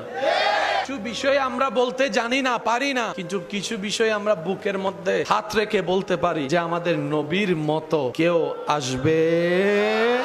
আল্লাহ তাআলা আমাদেরকে কি দয়া করেছেন দেখেন, সেই নবীর উম্মতের খাতায় আপনার আমার নাম আল্লাহ তাআলা লিখে দিয়েছেন। কিভাবে বুঝাই ভাই আপনাদেরকে, হাসরের ময়দানে যখন যাব সেদিন আপনি বুকের মধ্যে হাত দিয়ে থাপ্পড় দিয়ে দিয়ে বলতে পারবেন আমি নবী রহমাতুল্লিল আলামিনের উম্মত। আপনি কল্পনাও করতে পারবেন না, আপনার আমার যোগ্যতা না থাকা সত্ত্বেও রব্বুল আলামিন নবী রহমাতুল্লিল আলামিনের খাতিরে আপনাকে আমাকে কোথায় পৌঁছায় দিয়েছেন। আমাদের খাওয়ার কোনো ঠিক, আমাদের ঘুমের ঠিক, আমাদের নিয়মের ঠিক, আমাদের চলার ঠিক, আমরা যে কি কি খাই নিজেও জানি না। সুস্বাস্থ্যকর খাবারের ক্ষেত্রে বাহিরের খাবার স্বাস্থ্যকর না ভিতরের, মানে গড়ের আর কি, বাহিরের না গড়ের, কিন্তু আমরা মজা পাই কোনটা, টাকা দিয়ে খাই কোনটা, জায়া খাই কোনটা, মজা পাই সেটা যেটার মধ্যে আছে জামিলা। আর যেটা মা রান্না করে দেয়, বউয়ে রান্না করে দেয়, বোনে রান্না করে দেয়, থ্যাংক ইউ পর্যন্ত আমাদের মুখ দিয়ে আসে না। আর ওখানে খাওয়ার পরে থ্যাংক ইউ বলে আবার টিপসও দেয়, টিপস লো। ঘরের যিনি রান্না করছেন উনি যে তেল দিয়ে জিনিসটা বাচ্ছেন, উনি উনার জায়গা থেকে সর্বোচ্চ সতর্ক থেকে রান্না করার চেষ্টা করে, কিন্তু যেখানে আপনি আমি যাইয়া খাচ্ছি এটা কি মরা ছিল নাকি জিয়াদারে আল্লাহর নামে জবে করছে সেটা আমরা কেউ জানি। যে তেলে বাচ্চে সে তেলটা যে কত আগে। আপনার ঘরে যিনি রান্না করছেন উনার গাম আসলো, উনি গামটা পড়তে দিচ্ছে না কেন, আমার ছেলে খাবে, আমার স্বামী খাবে, আমার ভাই খাবে, উনি ওনার জায়গা থেকে বারবার সেফটি নিচ্ছে। আমাদের পছন্দ ওগুলাই, আমরা মজা পাই ওগুলাই, ভালো জিনিস আমাদের পেটে হজম। আমরা চলতেও জানি না, খাইতেও জানি না, থাকতেও জানি না, জানি না কিচ্ছু জানি না, কিন্তু কেমনে ফিন মারতে হয় সেটা ভালো করে জানি, কেমনে বিয়ে ভাঙতে হয় সেটা ভালো করে জানি, কেমনে বন্ধুত্ব ছুটাইতে হয় সেটা ভালো করে জানি, কিভাবে মানুষকে কষ্ট দিতে হয় সেটা ভালো করে জানি, কিভাবে মানুষের অন্তরে আঘাত দিতে হয় সেটা ভালো করে জানি, কিভাবে সম্পর্ক ছিন্ন করতে হয় সেটা ভালো করে জানি, কিভাবে অপমান করতে হয় সেটা ভালো করে জানি, কিভাবে মানুষের মুখ থেকে হাসি ছিনিয়ে নিয়ে কান্নার জগতে তাকে পাঠিয়ে দিতে হয় সেটা আপনি আমি ভালো করে জানি। কথা বলেন ঠিক কিনা? সেজন্য আমাদের দিয়ে ভালো কিছু হয় না। প্রশংসা এমন পাওয়ারফুল শক্তি, আপনি যদি অবুঝ প্রাণীকেও প্রশংসা করেন মায়া দিয়ে, ওই প্রাণীটাও আপনার বশ মানতে বাধ্য। প্রাণীরা মায়া বুঝে কি বুঝে না, ভালোবাসা বুঝে কি বুঝে না, যদি আপনি তাদের সাথে মায়া ভালোবাসা দিয়ে কথা বলতে থাকেন, এক সময় সে বোবা প্রাণীও আপনার কথা বুঝতে শুরু করবে, আপনার ভাষা বুঝতে শুরু করবে। এরকম হাজার প্রমাণ এখন অনলাইন ভিডিওর মধ্যে অহরহ আছে। কুকুরকে যখন কিছু বলে, মানুষের মতো কথা বলে, কুকুরও সেই কাজটা করে তার মুনি তাকে যে আদেশটা দিয়েছে। কিন্তু কুকুর কখনো বিদ্যালয় গিয়ে সার্টিফিকেট অর্জন করে পড়ালেখা করে না। দুনিয়ার চোখে কালো বর্ণের যে মানুষ, তাকেও যদি আপনি প্রশংসা করেন, দেখবেন চেহারার মধ্যে একটা মুস্কি হাসি, লাজুক একটা হাসি দেখা যাবে। প্রশংসা সবাই চায়। এবার প্রশংসা কি এমনি এমনি হয় নাকি কিছু কারণও দরকার আছে? কিসের কিসের প্রশংসা আপনি এই জীবনে শুনেছেন? আমি বলি, আপনারা মিললে একটু আওয়াজ দিবেন। চেহারার প্রশংসা, রঙের প্রশংসা, তারপরে হাসির প্রশংসা, তারপর আপনার জ্ঞানের প্রশংসা, বডির প্রশংসা, আপনার ব্যবসার প্রশংসা, ক্ষমতার প্রশংসা, কথা বলার প্রশংসা, হাসির প্রশংসা। এবার বলেন, একজন মানুষের কাছে কি সবকিছু একসাথে থাকে? কারো চেহারা সুন্দর তো চরিত্র সুন্দর নাই, কারো গাড়ি আছে তো আপনার হাসি নাই। এক একজন এক এক জায়গায় কমতির মধ্যে সবাই আছে। এই যে রমজান মাস যখন আসে, এমনি কেউ কাউরে খাওয়ায়, পরিচিতরা অনেক সময় খাওয়াইতে দেখা যায়, কিন্তু রমজান মাস আসলে দেখবেন আমার ভাইয়েরা যখন ইফতারি নিয়ে বসে থাকে আল্লাহর হুকুমের অপেক্ষায়, পথচারী রাস্তা দিয়ে যাচ্ছে, ডেকে বসাই দে, ভাই আসেন, সম্পর্ক কিছুই নেই, ডেকে বসাই দিচ্ছে, আপন থালায় বাক করে খাচ্ছে, তিনজনের ইফতারি পাঁচজনে মিলে খাচ্ছে। এই সম্পর্ক কিসের? এটা হচ্ছে ঈমানের সম্পর্ক। সুবহানাল্লাহ।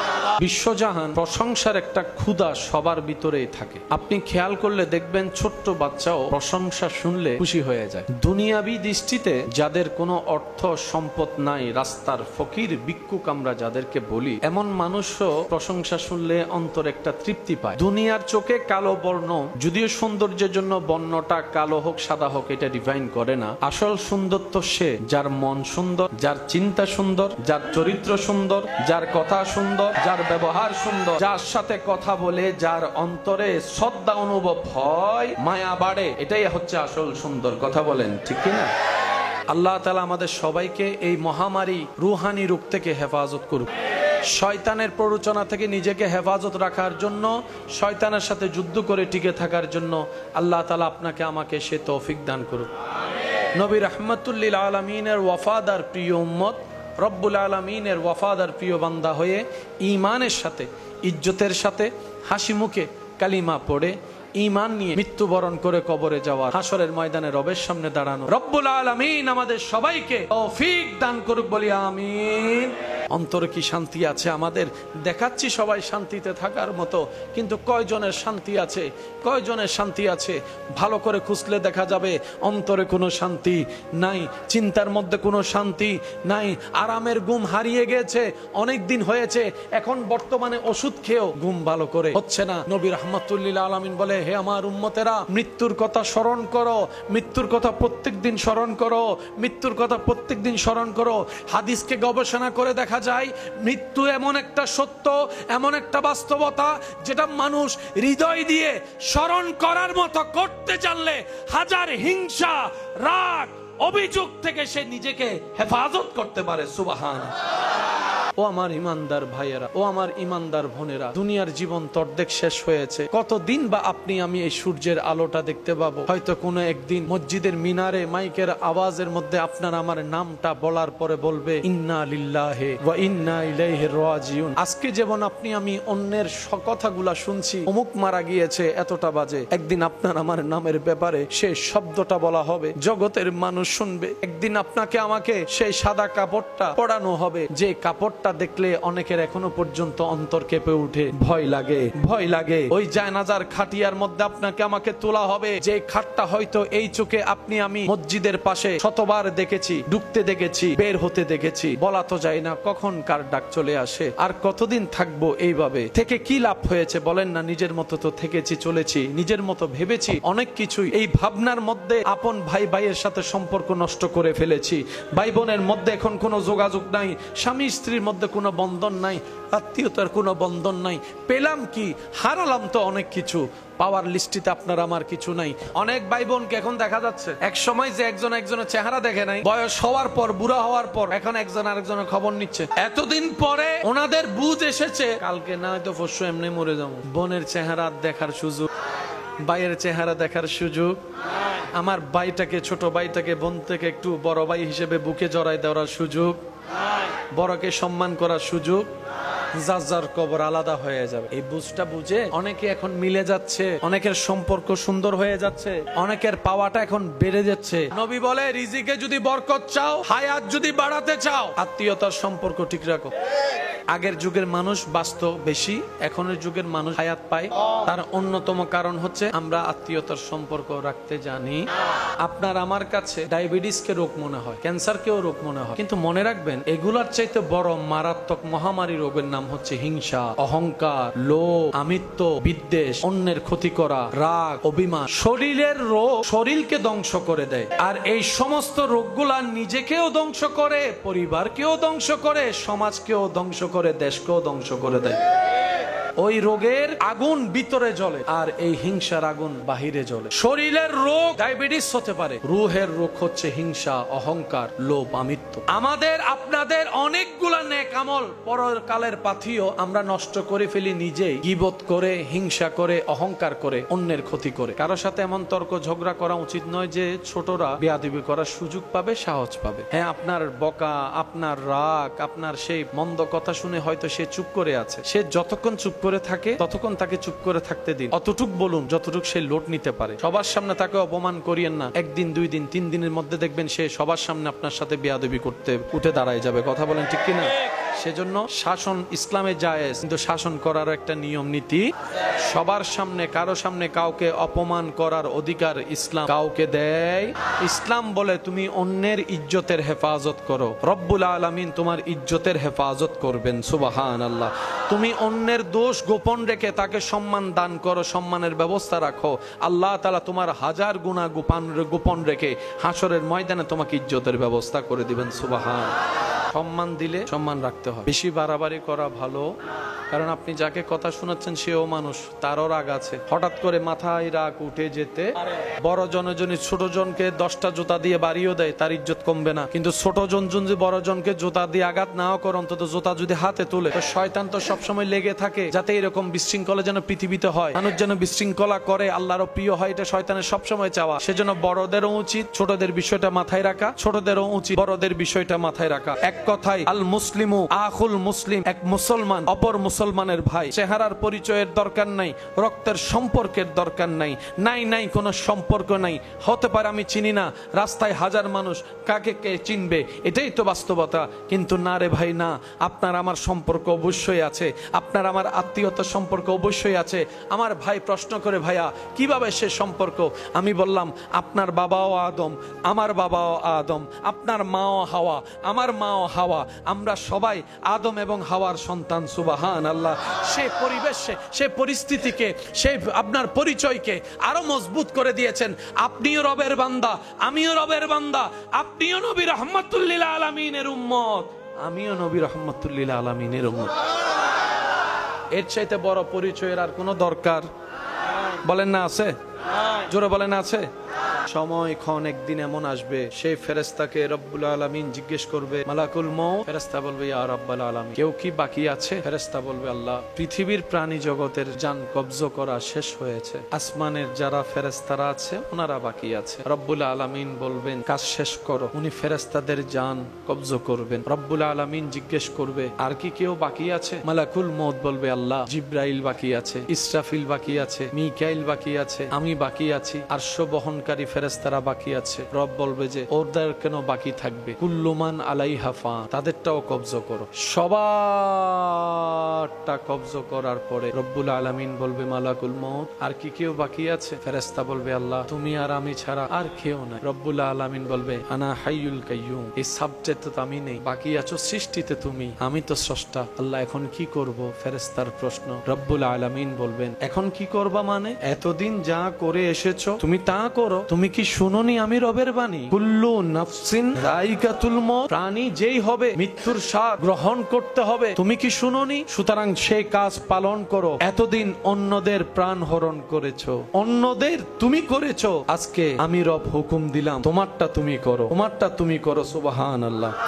তোমার প্রাণ তুমি হরণ করো। তখন আল্লাহ পাকের নির্দেশে মালাকুল মউত নিজে প্রাণ নিজে বের করার জন্য প্রস্তুতি গ্রহণ করবে। তখন মালাকুল মউত বলবে, প্রাণ বের করা যদি এত কষ্টের আমি অনুভবটা আগেই করতে পারতাম, তাহলে সৃষ্টিকে কষ্টটা একটু কম দিতাম, যন্ত্রণাটা একটু কম দেওয়ার চেষ্টা আমি করতাম। আমি আজকে মালাকুল মউত আমার প্রাণ বের করতে আমার নিজেরই সে অনুভবটা হচ্ছে, এর মতো কষ্ট আর কিচ্ছু হতে পারে না, এর মতো যন্ত্রণা আর কিচ্ছু হতে পারে না, আর কিচ্ছু হতে পারে না, আর কিচ্ছু হতে পারে না। আপনি যখন আজকে এই জমিনে সিজদা দিচ্ছেন, যে কপালটা দেখছে সবাই মাটিতে লাগছে, নাকটা মাটি ছুঁয়ে যাচ্ছে, হাতটা মাটিতে লাগছে, নবী রাহমাতুল লিল আলামিনের উম্মত হওয়ার সুবাদে আল্লাহ তাআলা আপনাকে আমাকে এমন দয়া করেছেন, আপনি সিজদায় গিয়ে কপাল লাগাচ্ছেন মাটিতে, সবাই দেখছে। রব বলে যে না, আমার বান্দার কপালটা মাটিতে নেই, আমি রবের দরবারে, আমি রবের দরবারে। আপনি যখন ফিস ফিস করে সুবহানা রাব্বিয়াল আলা বলছেন, হয়তো আপনার সেই আওয়াজের শব্দের উচ্চতা, সেই আওয়াজটা, সেই শব্দের উচ্চারণটা পাশের জন হয়তো শুনতে পাচ্ছে না। রব বলে যে দেখ জিব্রাইল, তুই জিব্রাইল সিদরাতুল মুনতাহা পর্যন্ত তোর সীমানা শেষ, কিন্তু আমার বান্দার আওয়াজ দেখ সুবহানা রাব্বিয়াল আলা, আরশ পর্যন্ত শোনা যাচ্ছে, আরশ পর্যন্ত শোনা যাচ্ছে। আপনি এখানে সিজদায় ফিস ফিস করে সুবহানা রাব্বিয়াল আলা বলছেন, আর ওইখান থেকে রব্বুল আলামিন আপন শান অনুযায়ী আপনার আওয়াজ, আপনার জিকির, আপনার তসবিহ শুনতে পাচ্ছে। সুবহানাল্লাহ। পৃথিবীর মানুষ কতজন তো কত কিছুই স্বপ্ন দেখে, কত কিছুই তো স্বপ্ন দেখে, কত রকমের কিছুই তো স্বপ্ন দেখে। এখনো পর্যন্ত কখনো শুনি নাই কাউকে বলতে, আমি ঘুমের ভিতরে আমেরিকা তো যেতে পারবো না, আমেরিকা একটু স্বপ্ন দেখতে চাই, ওয়াশিংটন একটু স্বপ্ন দেখতে চাই, আমি এরকম নিউ ইয়র্ক স্বপ্ন দেখতে চাই। কারো মুখে শোনা হয়নি, কিন্তু আশেকদের মুখে শোনা হয়েছে, এ আল্লাহ একটু দয়া করো, নবীকে যেন একবার স্বপ্ন দেখতে পারি, মদিনা যদি যেতেও না পারি, মদিনা যেন একবার স্বপ্নে দেখতে পারি, মদিনা যেন একবার স্বপ্ন দেখতে পারি। নবী রাহমাতুল লিল আলামিন বলে, মান রাআনি ফিল মানাম, যে উম্মত আমাকে স্বপ্নের মধ্যে দেখলো, সে সত্যিই আমাকে দেখলো, সে সত্যিই আমাকে দেখলো, সে সত্যিই আমাকে দেখলো। আশেকদের হৃদয়ের চাওয়া, আল্লাহ জীবনে একবার হলো তোমার নবীকে যেন স্বপ্নে দেখতে পারি, সে তৌফিক দান করো। আর যদি সেটা আমার নসিবে না থাকে, অন্তত দুনিয়ার থেকে চিরবিদায় বেলায় যেন মরণের মুহূর্তে তোমার নবীকে দেখতে পারি, সে তৌফিক দান করো। সুবহানাল্লাহ। মরণ কালেও যদি আল্লাহ একবার দেখি, আমাদের চোখ শীতল হয়ে যাবে, আমাদের মন ঠান্ডা হয়ে যাবে। মওলা এমন সারা শরীরের মৃত্যুর যে কঠিন যন্ত্রণা, সেটা পর্যন্ত আশেক ভুলে যাবে যখন আল্লাহর রহমতের দিদার হয়ে যাবে। বলেন সুবহানাল্লাহ। পৃথিবীর সৃষ্টিতে প্রশংসার একটা বড় চাহিদা আছে। নবী রাহমাতুল লিল আলামিন বলছেন, কেউ যেন কারোর সামনে প্রশংসা না করে। ইয়া রাসূলুল্লাহ, প্রশংসা করলে তো খারাপ মানুষও ভালো হয়ে যায়। ফেল করা ছাত্র পাশ করার স্বপ্ন দেখে, পা কেটে পড়ে যাওয়া, ধাক্কা খেয়ে পড়ে যাওয়া, ব্যথা পেয়ে পড়ে যাওয়া, সেই ছেলে যেটা হাঁটতে পারে না, কথার উৎসাহ প্রশংসা শুনলে সেও তো হাঁটার একটা সাহস পায়। ইয়া রাসূলুল্লাহ, আপনি যেহেতু নিষেধ করছেন, নিশ্চয় এখানের ভিতর কোনো হিকমত, কোনো কারণ নিশ্চয় লুকিয়ে আছে। আর আপনি নবী তো ওয়ামা ইউনতিকু আনিল হাওয়া ইন হুয়া ইল্লা ওয়াহয়ুন ইউহা, আপনি নবী তো নিজের মন থেকে নিজের ইচ্ছায় কোনো কথা বলেন না, আপনি তো সেটাই বলেন যেটা আপনার রব আপনাকে বলতে বলে। সুবহানাল্লাহ। নবীজি বলছেন, হ্যাঁ আমি নিষেধ করছি এই কারণে, কারণ এই প্রশংসা যেটা মানুষকে উৎসাহ দেয়, তোমার ভিতর তো শুধু তুমি একা নও, তোমার ভিতর একটা খান্নাসও আছে, শয়তানের একটা জায়গাও আছে। সেই শয়তান তোমার সেই প্রশংসাকে অহংকার পর্যন্ত নিয়ে যাবে, এক ফলে তুমি অহংকারী হয়ে নিজে ধ্বংস হয়ে যাবা। বেশ লাগছে কি লাগে নাই? প্রশংসা করার অনুমতিও আছে, আবার প্রশংসা না করার জন্য বাঁধাও। প্রশংসা পাওয়ার যে সমস্ত মাধ্যম, একটা আছে তো 10টা নাই। আল্লাহর সৃষ্টিতে আল্লাহ তাআলা আমাদের নবীকে এমন ভাবে সাজিয়ে দিয়েছে, প্রশংসা পাওয়ার সমস্ত কোয়ালিটি আল্লাহ আমাদের নবীর ভিতর দান করে দিয়েছেন। সুবহানাল্লাহ।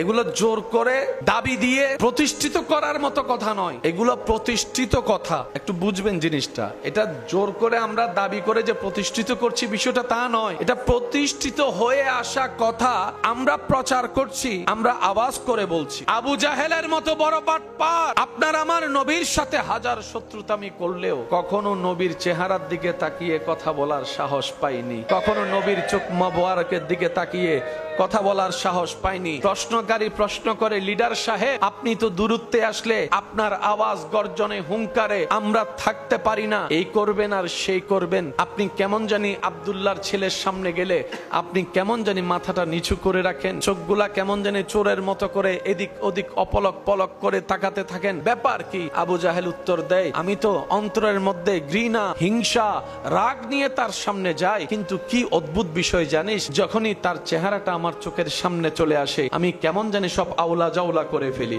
সবকিছু আমি ভুলে যাই, সবকিছু আমি ভুলে যাই, আমি কি চিন্তায় গেলাম সেই চিন্তার কথা আমার আর মাথায় থাকে না। তো পরে নিজে নিজে ভাবলাম, যদি আমি তার দিকে তাকাই আমার মন গলে যাওয়ার সম্ভাবনা আছে, আমি যদি তার দিকে তাকাই আমার অন্তর নরম হয়ে যাওয়ার সম্ভাবনা আছে, আমি আর কঠোর হতে পারবো না, সেজন্য আমি যা করি দূর থেকে করার চেষ্টা করি, যা করি তার দিকে না তাকায় করার চেষ্টা করি। রব্বুল আলামিন বলে, আরে হবে নাই বা কেন, আমার হাবিবকে তো আমি আল্লাহ আমার কুদরতি শান অনুযায়ী বানিয়েছি, কুদরতি শান অনুযায়ী বানিয়েছি। পৃথিবীর প্রশংসা মানুষের করে তো মা করে সন্তানের প্রশংসা, বাবা একটু আড়ালে করে সন্তানের প্রশংসা মনে মনে, হয়তো বন্ধুর মুখে শোনা যায় প্রশংসা, হয়তো স্ত্রীর মুখে স্বামীর প্রশংসা, স্বামীর মুখে স্ত্রীর প্রশংসা, হয়তো আপনার ক্রেতার মুখে বিক্রেতার প্রশংসা, হয়তো রোগীর মুখে ডাক্তারের প্রশংসা হতে পারে, কিন্তু নবী রাহমাতুল লিল আলামিন এমন একজন জাতওয়ালা, এমন একজন শানওয়ালা যার প্রশংসা স্বয়ং করেন রব্বুল আলামিন কুরআনুল কারীমে। স্ট্যাটাস কোন জায়গায়? যেখানে আপনার আমার কল্পনাও পৌঁছানো সম্ভব নয়, আল্লাহ আপনার আমার নবীকে সেই মকামে পৌঁছিয়ে দিয়েছেন। ওয়ারাফানা লাকা যিকরা, সুবহানাল্লাহ। আল্লাহ নবী রাহমাতুল লিল আলামিনকে এমন ভাবে সুন্দর বানিয়েছেন যে নবীকে যেভাবে দেখতো তার কাছে সেভাবেই সুন্দর লাগতো। আমাদের নবীকে যেই যার যেমন পছন্দ, যার অন্তরে যেমন দেখতে পছন্দ, সে যখন নবীর দিকে ওভাবে তাকাতো তার অন্তরে তার চাওয়া মতো আশা পূরণ হওয়ার মতো নবীকে দেখতে পেত। বলেন সুবহানাল্লাহ। নবীকে যারা দূর থেকে দেখেছে তারা বলে আমাদের নবীর কোনো তুলনা নাই, যারা কাছ থেকে দেখেছে তারাও বলে আমাদের নবীর কোনো তুলনা নাই, যারা বারবার দেখেছে তারাও বলে নবীর কোনো তুলনা নাই। প্রশংসা করার জন্য কয়েকটা সাইড আছে না নাই? নবীজির চেহারা মোবারকের গঠন, সুবহানাল্লাহ। আমাদের কারো চেহারা লম্বা, কারো চেহারা গোল, কারো চেহারা চ্যাপ্টা, কারো পছন্দ লম্বা চেহারার মানুষ, কারো পছন্দ একটু গোলগাল চেহারার মানুষ, এক একজনের পছন্দ এক এক রকম, এক একজনের পছন্দ লম্বা চেহারা যারা পছন্দ করে তারা গোল চেহারার মানুষ দেখলে ওই দেখাটা দিলে লাগে, কারো লম্বা মানুষ পছন্দ, কারো একটু স্বাস্থ্য মানুষ পছন্দ, সবার পছন্দ কি এক? সবার পছন্দের ধরন কি এক? এক একজনের পছন্দ এক এক রকম। আল্লাহ তাআলা আমাদের নবীকে এমন সুন্দর বানিয়েছেন। আমাদের নবীর আওয়ালার আওয়াজ মোবারক যখন শ্রোতা যেমন, আল্লাহ তাআলা নবীর আওয়াজ মোবারককে সেই জায়গা পর্যন্ত পৌঁছায় দেন যে জায়গায় সর্বশেষ শ্রোতা থাকতো। মানুষ যদি বেশি হয় আমাদের আওয়াজটা সেইভাবে বড় করতে হয়, যদি মানুষটা কাছের হয় আওয়াজটা সেভাবে বলতে হয়, কথার যদি গোপনীয়তা আর একটু বাড়ি হয় তাহলে ফিস ফিস করে বলতে হয়, যদি গোপনীয়তা আরো বেশি বাড়ি হয় তাহলে একটু ইশারায় ইশারায় বলতে হয়।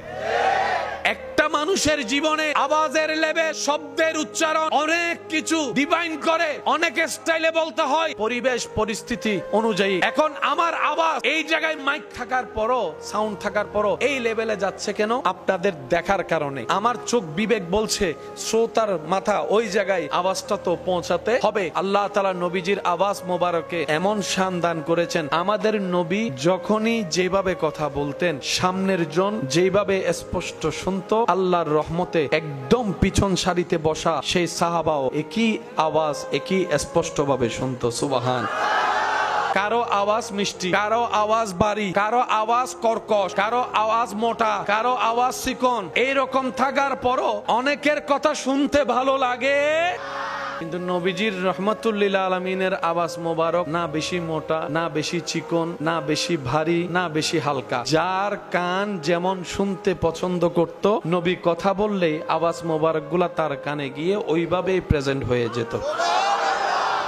নবীজির শারীরিক গঠন মোবারক, না অতি লম্বা, না অতি খাটো, না অতি স্বাস্থ্যবান, না অতি চিকন, না না, নবীজির দেহ মোবারককে আল্লাহ তাআলা এমন গঠন দান করেছে, যার চোখ যেমন দেখতে গঠন পছন্দ করত, নবী সামনে আসলে তার নবীকে দেখতে সেরকম মনে হতো। সুবহানাল্লাহ।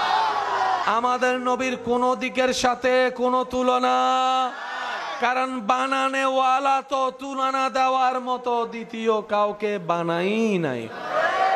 বানানেওয়ালা বানালেন আমরা খুঁজে পাইতাম, উনি তো বানাই নাই। ওই আদালতের ভাষা একটা কথা, কাউরে যদি ফাঁসি দেয় কিংবা যাবজ্জীবন কারাদণ্ড দেয়, যেদিন রায় হয় ওই দিন সাইন করার পরে কলমের নিপ কি করে, এই কলমটা তো পরবর্তী আরেকটা দরকার, বলে যে না এটা ভেঙে দিতে হবে, তার মানে রায় শেষ। আল্লাহ তাআলা সমস্ত নবীকে বানালেন, আমাদের নবীকে বানানোর পরে ওই নবী বানানোর, ওই সুন্দর বানানোর কলমটাই আল্লাহ ভেঙে দিয়েছে। কালকে কি হবে কেউ জানি, কালকে বৃষ্টি হতেও পারে, কালকে আমরা বাঁচতেও পারি, কিছু বিষয় আমাদের ধারণা নাই, কিন্তু বুকের হাত রেখে মুসলিম উম্মাহ বলতে পারবে কিয়ামতের এক সেকেন্ড আগ পর্যন্ত এই মাটির উপরে আসমানের নিচে আর কোন নবী আসবে না, আর কোন রাসূল আসবে না, আর কোন কিতাব আসবে না, আর কোন নতুন হুকুম আসবে না, আমাদের নবীর মতো চেহারাওয়ালা দ্বিতীয় কেউ আসবে না, আমাদের নবীর আওয়াজ মোবারকের মতো এরকম মিষ্টি আওয়াজ আর আসবে না, আমাদের নবীর চরিত্রের মতো এত সুন্দর চরিত্র বলা আর কেউ আসবে না। কিছু বিষয় আমরা বলতে জানি না, পারি না, কিন্তু কিছু বিষয় আমরা বুকের মধ্যে হাত রেখে বলতে পারি যে আমাদের নবীর মতো কেউ আসবে। আল্লাহ তাআলা আমাদেরকে কি দয়া করেছেন দেখেন, সেই নবীর উম্মতের খাতায় আপনার আমার নাম আল্লাহ তাআলা লিখে দিয়েছেন। সুবহানাল্লাহ। কিভাবে বুঝাই ভাই আপনাদেরকে, হাসরের ময়দানে যখন যাব সেদিন আপনি বুকের মধ্যে হাত দিয়ে থাপ্পড় দিয়ে দিয়ে বলতে পারবেন আমি নবী রাহমাতুল লিল আলামিনের উম্মত। আপনি কল্পনাও করতে পারবেন না, আপনার আমার যোগ্যতা না থাকা সত্ত্বেও রব্বুল আলামিন নবী রাহমাতুল লিল আলামিনের খাতিরে আপনাকে আমাকে কোথায় পৌঁছায় দিয়েছেন। আমাদের খাওয়ার কোনো ঠিক, আমাদের ঘুমের ঠিক, আমাদের নিয়মের ঠিক, আমাদের চলার ঠিক, আমরা যে কি কি খাই নিজেও জানি না। সুস্বাস্থ্যকর খাবারের ক্ষেত্রে বাহিরের খাবার স্বাস্থ্যকর না ভিতরের, মানে গড়ের আর কি, বাহিরের না গড়ের, কিন্তু আমরা মজা পাই কোনটা, টাকা দিয়ে খাই কোনটা, যায়া খাই কোনটা, মজা পাই সেটা যেটার মধ্যে আছে জামিলা, আর যেটা মা রান্না করে দেয়, বউয়ে রান্না করে দেয়, বোনে রান্না করে দেয়, থ্যাংক ইউ পর্যন্ত আমাদের মুখ দিয়ে আসে না, আর ওখানে খাওয়ার পরে থ্যাংক ইউ বলে আবার টিপসও দেয়, টিপস ল। ঘরের যিনি রান্না করছেন উনি যে তেল দিয়ে জিনিসটা বাচ্ছেন, উনি উনার জায়গা থেকে সর্বোচ্চ সতর্ক থেকে রান্না করার চেষ্টা করে, কিন্তু যেখানে আপনি আমি যাইয়া খাচ্ছি এটা কি মরা ছিল নাকি জিয়াতারে আল্লাহর নামে জবে করছে সেটা আমরা কেউ জানি। যে তেলে বাচ্ছে সে তেলটা যে কত আগে। আপনার ঘরে যিনি রান্না করছেন উনার গাম আসলো, উনি গামটা পড়তে দিচ্ছে না কেন, আমার ছেলে খাবে, আমার স্বামী খাবে, আমার ভাই খাবে, উনি উনার জায়গা থেকে বারবার সেফটি নিচ্ছে। আমাদের পছন্দ ওগুলাই, আমরা মজা পাই ওগুলাই, ভালো জিনিস আমাদের পেটে হজম, আমরা চলতেও জানি না, খাইতেও জানি না, থাকতেও জানি না, জানি না কিচ্ছু জানি না, কিন্তু কেমনে ফিন মারতে হয় সেটা ভালো করে জানি, কেমনে বিয়ে ভাঙতে হয় সেটা ভালো করে জানি, কেমনে বন্ধুত্ব ছুটাইতে হয় সেটা ভালো করে জানি, কিভাবে মানুষকে কষ্ট দিতে হয় সেটা ভালো করে জানি, কিভাবে মানুষের অন্তরে আঘাত দিতে হয় সেটা ভালো করে জানি, কিভাবে সম্পর্ক ছিন্ন করতে হয় সেটা ভালো করে জানি, কিভাবে অপমান করতে হয় সেটা ভালো করে জানি, কিভাবে মানুষের মুখ থেকে হাসি ছিনিয়ে নিয়ে কান্নার জগতে তাকে পাঠিয়ে দিতে হয় সেটা আপনি আমি ভালো করে জানি। কথা বলেন ঠিক কিনা? সেজন্য আমাদের দিয়ে ভালো কিছু হয় না। প্রশংসা এমন পাওয়ারফুল শক্তি, আপনি যদি অবুঝ প্রাণীকেও প্রশংসা করেন মায়া দিয়ে, ওই প্রাণীটাও আপনার বশ মানতে বাধ্য। প্রাণীরা মায়া বুঝে কি বুঝে না, ভালোবাসা বুঝে কি বুঝে না, যদি আপনি তাদের সাথে মায়া ভালোবাসা দিয়ে কথা বলতে থাকেন, এক সময় সে বোবা প্রাণীও আপনার কথা বুঝতে শুরু করবে, আপনার ভাষা বুঝতে শুরু করবে। এরকম হাজার প্রমাণ এখন অনলাইন ভিডিওর মধ্যে অহরহ আছে। কুকুরকে যখন কিছু বলে মানুষের মতো কথা বলে, কুকুরও সেই কাজটা করে, তার মুনি তাকে যে আদেশটা দিয়েছে, কিন্তু কুকুর কখনো বিদ্যালয় গিয়ে সার্টিফিকেট অর্জন করে পড়ালেখা করে না। দুনিয়ার চোখে কালো বর্ণের যে মানুষ, তাকেও যদি আপনি প্রশংসা করেন, দেখবেন চেহারার মধ্যে একটা মুস্কি হাসি, লাজুক একটা হাসি দেখা যাবে। প্রশংসা সবাই চায়। এবার প্রশংসা কি এমনি এমনি হয় নাকি কিছু কারণও দরকার আছে? কিসের প্রশংসা আপনি এই জীবনে শুনেছেন? আমি বলি, আপনারা মিললে একটা আওয়াজ দিবেন। চেহারার প্রশংসা, রঙের প্রশংসা, তারপর হাসির প্রশংসা, তারপর আপনার জ্ঞানের প্রশংসা, বডির প্রশংসা, আপনার ব্যবসার প্রশংসা, ক্ষমতার প্রশংসা, কথা বলার প্রশংসা, হাসির প্রশংসা। এবার বলেন, একজন মানুষের কাছে কি সবকিছু একসাথে থাকে? কারো চেহারা সুন্দর তো চরিত্র সুন্দর নাই, কারো গাড়ি আছে তো আপনার হাসি নাই। এক একজন এক এক জায়গায় কমতির মধ্যে সবাই আছে। এই যে রমজান মাস যখন আসে, এমনি কেউ কাউরে খাওয়ায়, পরিচিতরা অনেক সময় খাওয়াইতে দেখা যায়, কিন্তু রমজান মাস আসলে দেখবেন আমার ভাইয়েরা যখন ইফতারি নিয়ে বসে থাকে আল্লাহর হুকুমের অপেক্ষায়, পথচারী রাস্তা দিয়ে যাচ্ছে, ডেকে বসাই দে, ভাই আসেন, সম্পর্ক কিছুই নেই, ডেকে বসাই দিচ্ছে, আপন থালায় বাক করে খাচ্ছে, তিনজনের ইফতারি পাঁচজনে মিলে খাচ্ছে। এই সম্পর্ক কিসের? এটা হচ্ছে ঈমানের সম্পর্ক। সুবহানাল্লাহ। বিশ্বজাহান প্রশংসার একটা ক্ষুধা সবার ভিতরেই থাকে। আপনি খেয়াল করলে দেখবেন ছোট্ট বাচ্চাও প্রশংসা শুনলে খুশি হয়ে যায়। দুনিয়াবি দৃষ্টিতে যাদের কোনো অর্থ সম্পদ নাই, রাস্তার ফকির ভিক্ষুক আমরা যাদেরকে বলি, এমন মানুষও প্রশংসা শুনলে অন্তর একটা তৃপ্তি পায়। দুনিয়ার চোখে কালো বর্ণ, যদিও সৌন্দর্যের জন্য বর্ণটা কালো হোক সাদা হোক এটা ডিফাইন করে না। আসল সুন্দর তো সে যার মন সুন্দর, যার চিন্তা সুন্দর, যার চরিত্র সুন্দর, যার কথা সুন্দর, যার ব্যবহার সুন্দর, যার সাথে কথা বলে যার অন্তরে শ্রদ্ধা অনুভব হয়, মায়া বাড়ে, এটাই হচ্ছে আসল সুন্দর। কথা বলেন ঠিক কিনা? আল্লাহ তাআলা আমাদের সবাইকে এই মহামারী রুহানি রোগ থেকে হেফাজত করুক। শয়তানের প্ররোচনা থেকে নিজেকে হেফাজত রাখার জন্য, শয়তানের সাথে যুদ্ধ করে টিকে থাকার জন্য আল্লাহ তাআলা আপনাকে আমাকে সে তৌফিক দান করুক। নবী রাহমাতুল লিল আলামিনের ওয়াফাদার প্রিয় উম্মত, রব্বুল আলামিনের ওয়াফাদার প্রিয় বান্দা হয়ে ঈমানের সাথে, ইজ্জতের সাথে, হাসি মুখে কালিমা পড়ে ঈমান নিয়ে মৃত্যুবরণ করে কবরে যাওয়া, হাসরের ময়দানে রবের সামনে দাঁড়ানো রব্বুল আলামিন আমাদের সবাইকে তৌফিক দান করুক, বলি আমিন।